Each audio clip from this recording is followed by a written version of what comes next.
Assalamualaikum warahmatullahi wabarakatuh. Perkenalkan, nama saya Maldini, NIM 19059088. Pada video kali ini saya akan mempresentasikan hasil jawaban dari UAS saya, yaitu manajemen usaha kecil, yang mana soal dan jawabannya sebagai berikut. Soalnya dalam menentukan jumlah kerja yang diperlukan perusahaan, Anda harus menentukan waktu perputaran modal kerja. Buatlah ilustrasi perusahaan Anda bergerak di bidang tertentu. Perusahaan yang saya ambil yaitu bergerak di bidang komunikasi, yaitu menjual pulsa dan paket internet. Dan analisisnya berupa ini. Yang pertama yaitu jelaskan mengapa permodalan memegang peranan penting bagi kesuksesan bisnis. Jawabannya adalah, hal ini dikarenakan modal merupakan dasar perusahaan untuk berkembang, sehingga memastikan keberadaannya kuat menopang performanya di masa depan. Modal baik dalam bentuk uang maupun hal lainnya merupakan bahan bakar bagi pengusaha untuk menjalankan usahanya. Jadi, modal memiliki peranan penting bagi kesuksesan suatu usaha atau suatu bisnis.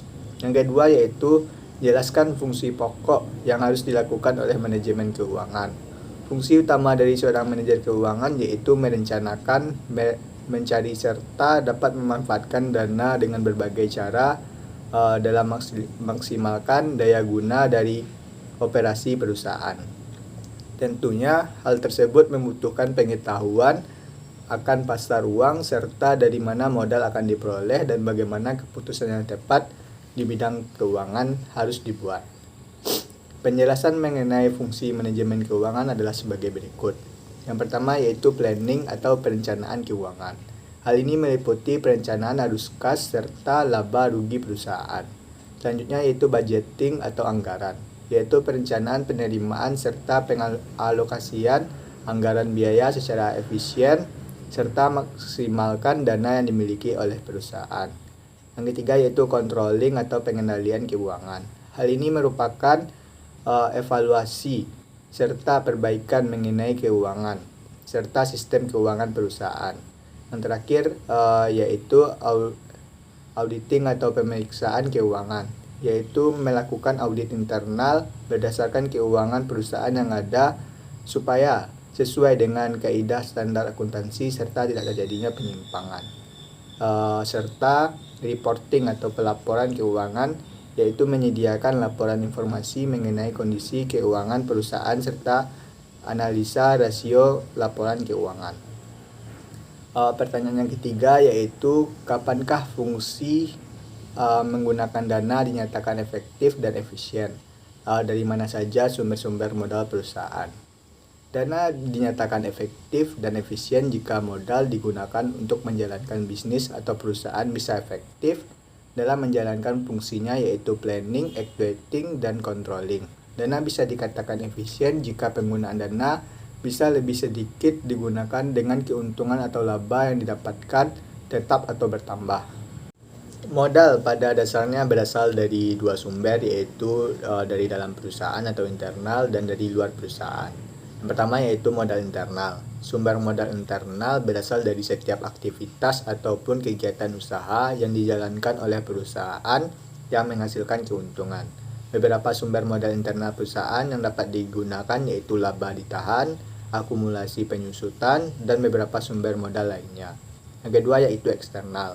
Berbeda dengan modal internal yang cenderung terbatas, yaitu hanya hasil dan aktivitas usahanya saja, sumber modal eksternal berasal dari pihak-pihak luar yang mau bekerja sama dengan perusahaan.